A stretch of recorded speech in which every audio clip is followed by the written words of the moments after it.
Picture the summit of Mount Everest for a second. You know, if you've seen the documentary. Oh, yeah, absolutely. The IMAX ones with the crazy snow blowing everywhere. Right. So the wind is howling, the oxygen is super thin, but a climber finally takes that last agonizing step onto the peak. And they plant the flag, they snap the photo, and in our minds, like in the popular imagination, that is the ultimate moment of triumph. It really is. We basically treat it like the end of the story. You conquered the beast, you won time to roll the credits. Yeah, it certainly feels like a conclusion. I mean, the psychology of what they call summit fever is incredibly powerful. Climbers spend years, sometimes decades, training obsessively just to achieve that upward ascent. Right. But statistically speaking, reaching the peak of a mountain is actually the safer half of the objective. Wait, really? Yeah, the summit isn't the finish line at all. It is literally just the halfway point. And this just completely blew my mind when I was diving into our source material for today. Because the most catastrophic accidents in mountaineering, they don't happen while fighting gravity on the way up. Right. They happen on the way down. Because the climbers are exhausted, the adrenaline is wearing off, weather patterns shift, and suddenly they realize they expended all their energy just getting to the top, and they basically treated the descent as an afterthought. Exactly. They lack a specific engineered strategy for getting back to base camp. I mean, gravity's still pulling at them, but now the mechanics of the climb are entirely different. Yeah. What kept them alive on the ascent doesn't automatically protect them on the descent. Which perfectly sets up the mission of our deep dive today. This is the pilot episode of a new companion series we are calling The Safe Descent. We're taking a magnifying glass to the frameworks from the Income Standard, which is a phenomenal retirement education show hosted by Tod Long. It's a great show. It really is. And today we are specifically unpacking the core concepts from Season 1, Episode 1 of his show. We're acting as your independent guides here, breaking down Todd's architecture, looking at the math, and trying to figure out the why behind these massive financial shifts. And Todd's framework leans heavily into this exact mountaineering metaphor, mapping it directly to the personal financial journey. Right. So think of the climb up the mountain as your accumulation phase. This is what we call phase 1. You spend 30 or 40 years climbing. You are shoveling money into a 401k. You are buying mutual funds. You are chasing this magical retirement number. The millions we all think we need. Exactly. And to give credit where it's due, the financial industry is actually highly effective at teaching you how to do this. Yeah, they really are. Save, aggressively diversify, and grow the balance. Right, because money is flowing in. That's the defining characteristic of the climb. The goal is pure growth. Right. And when money is consistently flowing in, risk is actually an ally, which I think is a concept we often just completely misunderstand. Oh, absolutely. If the stock market drops, say, 20% when you are 35 or even 45, that isn't a disaster at all. No, not at all. Because you are still working. You are still contributing out of every single paycheck. The mechanism there is dollar cost averaging. When the market tanks during your accumulation phase, your biweekly 401k contribution is suddenly buying shares at a massive discount. Yeah, it's on sale. Right. It's a clearance sale. Volatility is just noise on the radar. Time is on your side, so you just keep climbing. But then you reach the summit. You get the gold watch, the retirement party. Yep. And Todd points out that you might cross this line with a really healthy balance. Like maybe you've built up a nest egg of $1 or even $2 million. Which is fantastic. It's huge. And for a few weeks, you are on top of the world, playing golf, sleeping in. But then phase 2 begins. Yeah. The distribution phase, the descent. And this is where the financial physics just completely invert. Money is no longer flowing in. Right. You no longer have a salary bridging those gaps. The money's only flowing out. And because of that structural inversion, risk is instantly transformed from your best friend into your absolute worst enemy. Because a bad year in the market early in retirement isn't a clearance sale anymore. No. If you have to sell off pieces of your portfolio just to pay your electric bill or buy groceries while the market is down 30%, you are locking in those losses permanently. Yeah, you're forced to sell low. You are destroying the principal that was supposed to generate your income for the next 30 years. It's a permanent impairment of your lifetime cash flow. That is the core danger of the descent right there. Yet there is this massive psychological blind spot here. Intelligent, totally responsible people walk into phase 2, still thinking entirely in phase 1 terms. Right. They can't flip the switch. No. They open their monthly statements and they ask, what's my return?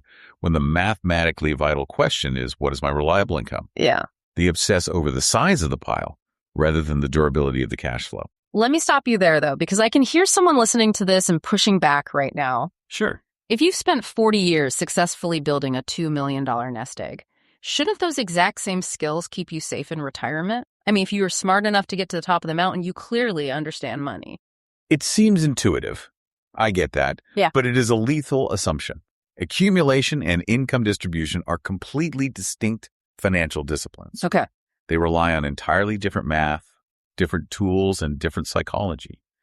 Managing a growing pile of assets is just not the same thing as engineering a durable, lifelong cash flow. Wow, yeah, that makes sense. Tod points this out brilliantly in his framework. An excellent accumulator can actually be a remarkably poor income engineer. So if the transition from accumulation to distribution is this notoriously dangerous curve, it begs a massive question. If I hire a Sherpa to guide me up Everest, I fully expect them to get me back down alive. Right. Why doesn't the financial industry our proverbial climbing guides? Why don't they prepare us for the descent? The answer lies in the structural reality of the financial services business model. The massive wirehouses, the robo-advisors, the standard wealth management firms, they operate almost exclusively on a model called assets under management, or AUM. Oh, okay. They charge a percentage fee based on the total size of your portfolio. So they are financially incentivized to keep the pile as large as possible. More accumulation equals more fees for them. Naturally, their entire infrastructure is optimized for phase one. Just look at a standard financial dashboard or a quarterly statement. Yeah. Every chart, every graph, every single pixel of that interface is built to answer, how is the balance growing? Wow, that's so true. None of the standard reporting is designed to answer, how do I turn this balance into a reliable paycheck that I cannot outlive? The tools we're given are literally hardwired for the climb, but Todd's framework also highlights a psychological barrier here beyond just the business model. Planning for the descent forces incredibly uncomfortable human conversations. Like, if you want a real distribution plan, you can't just talk about mutual funds. You have to sit across a table and talk about mortality. Oh, yeah. Nobody wants to do that. Right. You have to map out what happens if one spouse dies and the surviving spouse loses a Social Security check, but they still have the exact same household expenses. You have to look a client in the eye and ask what their survival plan is if the market drops 30% in year 2 of their retirement. Which is terrifying. Most advisors are highly competent at picking investments, but they just haven't been trained for those heavy existential conversations. The skill set of a portfolio manager is radically different from that of an income architect. Well, let's talk about the tool most people do try to use for the descent because it's pretty famous. The 4% rule. Oh, boy, yeah, the 4% rule. Anyone who has ever typed how to retire into a search engine has stumbled across this. The premise is that if you withdraw 4% of your portfolio in year 1 and just adjust for inflation every year after that, you'll supposedly never run out of money. Supposedly. But if this is the quote-unquote golden rule of retirement, why does Todd's framework totally dismantle it? To understand why it's flawed today, you really have to understand its origins. The 4% rule was developed by a financial planner named William Bengen back in 1994. 1994? Yeah, it was based on historical market data. Yeah. And it was designed for a very rigid 30-year time horizon. Mm-hmm. But think about the economic environment of the mid-90s. Yeah, interest rates were totally different. Exactly. Bond yields were significantly higher. The market dynamics were just completely different. Today, using that rule is like relying on a paper map from 1994 to navigate a modern city that's undergoing constant construction. Right. Not to mention a static withdrawal rate completely ignores the modern tax code. Take required minimum distributions, or RMDs. Oh, yeah, the RMD trap. Once you hit age 73, the IRS legally forces you to pull a specific percentage out of your tax-deferred accounts, like a traditional IRA or a 401k. And they force you to do this whether you actually need the money or not. The plumbing behind an RMD is what makes it so exceptionally dangerous in a down market. Why is that? Because if the stock market drops, say, 25%, you might naturally decide to tighten your belt right. You might say, let's not take any withdrawals. Let's let our portfolio recover. That makes logical sense. But if you are 73, the IRS says, too bad. They force you to sell off a piece of your portfolio to satisfy that RMD. You're mathematically forced to convert temporary paper losses into permanent cash losses. Oh, wow. And the 4% rule just doesn't account for that forced liquidation at all. Or the very real possibility of living to 95 or even 100. If your entire retirement strategy is just applying a simple math equation to a pile of money and basically just hoping the market behaves, you don't actually have an architecture. Yeah. You just have hope. Exactly. Let's ground this in reality, because the sources provided this really incredible case study from Tod Long's framework that I think crystallizes everything we're talking about here. It's the story of two guys, Michael and James. Let's observe what happens when the exact same market shock hits two very different retirement plans. The setup here isolates the variables perfectly. So both Michael and James are exactly 63 years old. They both plan to retire at 65. Okay. And they both have the exact same starting balance, $1.2 million. I'll walk through Michael's approach first. So Michael takes what Tod calls the probability approach. He has a standard 60-40 portfolio, 60% stocks for growth, 40% bonds for stability. Classic mix. Yeah, standard stuff. And he plans to pull out $50,000 a year, which is roughly a 4% withdrawal rate. His advisor takes this and runs it through a Monte Carlo simulation. And for anyone unfamiliar, a Monte Carlo simulation is a computer program that stress tests a portfolio. Yeah. It basically takes your $50,000 withdrawal and runs it against thousands of randomized historical market sequences to see how often you go broke. Right. And the computer spits out a 91% probability of success. So Michael feels fantastic. Of course. His advisor gives him a big thumbs up. It's a highly defensible strategy in the traditional wealth management industry. It is. But James takes a completely different path. James takes the structural approach. He doesn't just hold up a portfolio. He actually engineers an income architecture that's built in 3 distinct layers. And the layering is the real genius of the architecture here. Layer 1 is his guaranteed floor. Okay. So James calculates his absolute non-negotiable expenses, the mortgage, the property taxes, the groceries, the utility, healthcare. He ensures that every single dime of those essential bills is covered by guaranteed money that is completely decoupled from the stock market. Wow, completely decoupled. Yes. He builds this floor by optimizing his Social Security claiming strategy and utilizing a fixed indexed annuity. Together, this foundational layer generates $28,000 a year for life.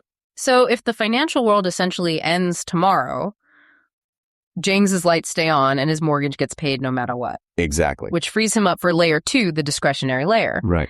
Since his essentials are totally handled, he leaves $500,000 in a managed portfolio. Yep. That's the fun money. The flights to Italy, the golf memberships spoiling the grandkids. Right. And the layer 3 is the legacy layer. That's a smaller bucket of money dedicated to pure, aggressive, long-term growth. He doesn't plan to even look at that for at least 15 or 20 years. Mm-hmm. So both men hit 65. They retired, they celebrate. Mm-hmm. But 6 months into retirement, the nightmare scenario arrives. We hit a major economic crisis and the market drops 32%. Oh, man. This is sequence of returns risk happening in real time. Let's do the math on Michael's outcome here. His $1.2 million portfolio just plummets to roughly $800,000. But his lifestyle hasn't changed. Right. He still has bills. He still needs his $50,000 to live on. So now he's pulling that $50K not from $1.2 million, but from $800K. Mathematically, his withdrawal rate just spiked from 4% to over 6.2%. Which is huge. His risk of ruin just absolutely skyrocketed. He is eating the seed corn. The only way to save his portfolio is to drastically cut his spending, cancel his trips, and basically change his entire lifestyle just months into retirement. The vital takeaway here is that Michael did not make a bad decision in the traditional sense. His 60-40 portfolio was fundamentally sound. Right, it wasn't reckless. No, the flaw was purely structural. His required income was entirely dependent on the market landing well at the absolute worst possible moment. And think about that 91% Monte Carlo success rate. Yeah. It sounds great in a casino, but we are talking about a human being's life savings. A 91% success rate intrinsically means you have a 9% failure rate. A nearly 1 in 10 chance of running out of money. I would be absolutely terrified if my parachute had a nearly 1 in 10 chance of failing right when I jumped out of the plane. Oh yeah, no one would take that jump. Exactly. Let's contrast that with James. How does his structure weather the exact same 32% market shock? Well, James's layer 2, his discretionary portfolio, it takes the exact same hit as Michael's. He feels the drop on paper. Maybe he decides to skip the Italy trip this year to be safe. Sure. But his layer 1, that $28,000 income floor, it arrives in his checking account every single month exactly as planned, completely unaffected by the 32% drop. Because it is physically disconnected from market volatility. Precisely. The plumbing of that first layer doesn't rely on selling shares at all. Because his essentials are covered, James doesn't panic. He doesn't have to sell his depressed assets at a massive loss just to keep the lights on. No, he can just sit back, pay his bills, and wait for layer 2 to recover. They have the exact same starting balance, but wildly different outcomes. Structure beats investment skill every single time on the descent. Structure beats investment skill. Absolutely love how clarifying that is. But if you're listening to this, you might be a bit skeptical, right? You might hear James's success story and think, yeah, but. There's always a yeah, but. Always. And the source material actually addresses the 3 major objections people throw at this framework. The first objection is the most common defensive reflex. My advisor says I'm fine. Oh, yeah. You take this concept to your wealth manager, they run the numbers, and they assure you that you are fine. Which might be true depending entirely on the definition of fine.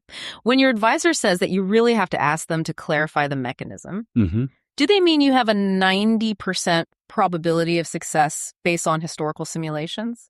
Or do they mean your essential monthly expenses are covered by a contractual guarantee that cannot be reduced by a market downturn? Those are 2 very different universes of fine. Totally different. One relies on probability, the other relies on structure.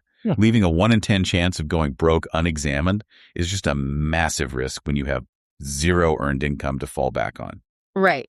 Now, I want to push back pretty hard on the second objection here because I feel this one in my bones. Okay, lay it on me.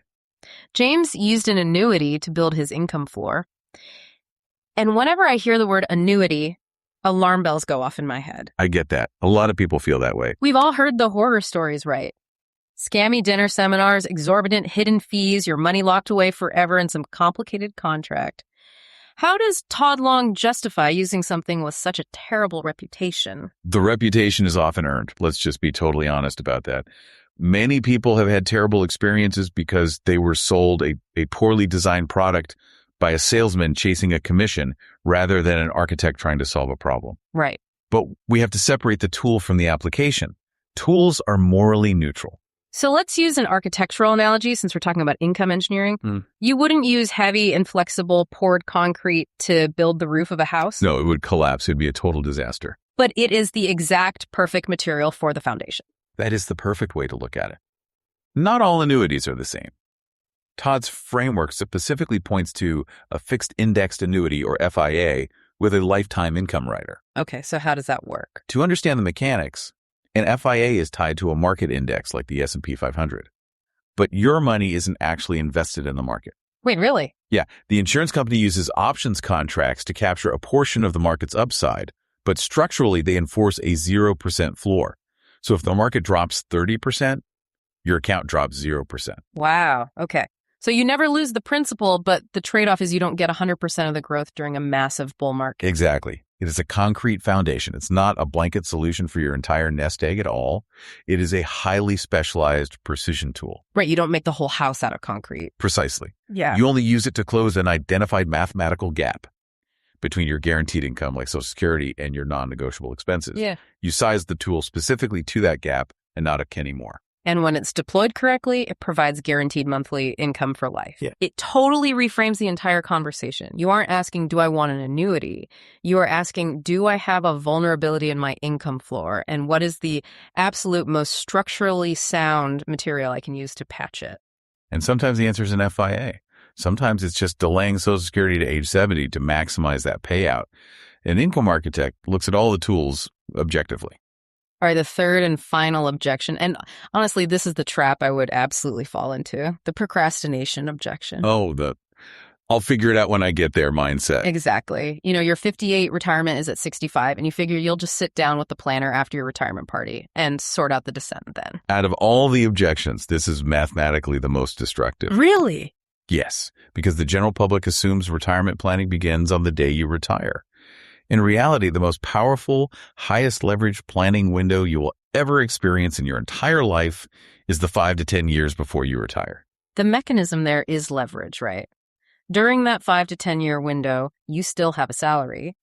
You have earned income coming in, which means you have options to bridge gaps. Options are everything. You are in the absolute prime window for Roth conversions, where you can strategically pay taxes now at known rates rather than being ambushed by those RMDs we talked about at unknown tax rates a decade later. Right. And your Social Security claiming strategy hasn't been locked in yet. So you are acting as an engineer, manipulating the variables to actually design an outcome. But the day you actually retire, that window of leverage slams completely shut. Your options evaporate. Every single decision you make from that point forward is purely reactive. Wow. You are no longer designing a structure. You are just managing a crisis. If you wait until you are standing at the absolute peak of the mountain, exhausted to figure out how you're getting down, gravity is already working against you. Exactly. Which brings us full circle right back to the descent metaphor. Yeah. Professional mountaineers survive because they respect the descent. They don't wing it. They pack specialized ropes. They wear specific harnesses. They have a calculated timeline based on oxygen levels. Right. They have a plan. What Tod Long argues in the Income Standard is that retirees must cultivate that exact same level of respect for the financial descent. You need an architecture. A pile of money and a 1990s percentage rule is just not an architecture. No, it's not. Well, if you want to dig deeper into the actual nuts and bolts of this architecture, the resources available are fantastic. First, go listen to the flagship, the Income Standard podcast. Tod Long walks through these frameworks in incredible detail, step by step. His book is also an essential manual for this. It's called The Income Standard, How to Engineer Retirement Income. You can't outlive. It lays out the entire blueprint. You can find it in paperback, hardcover, or Kindle at theincomestandard.com book, or basically just by searching Amazon. And if you're listening to this and wondering, wait, do I have an income gap? Todd's team built a really brilliant free tool for that. Go to the resources page at theincomestandard.com and find the income gap calculator. You literally just punch in your guaranteed income sources, list your essential monthly bills, and the math engine will show you instantly if you have a structural gap. It takes like 2 minutes and gives you total clarity. Yeah, it's great.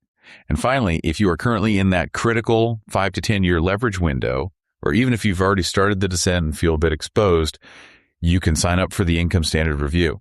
It is a 45 to 60 minute, completely free, zero pitch conversation where they actually analyze the 6 components of your specific income architecture. It takes all these abstract concepts, Monte Carlo sequence of returns, FIAs, and maps them directly to your personal financial mountain.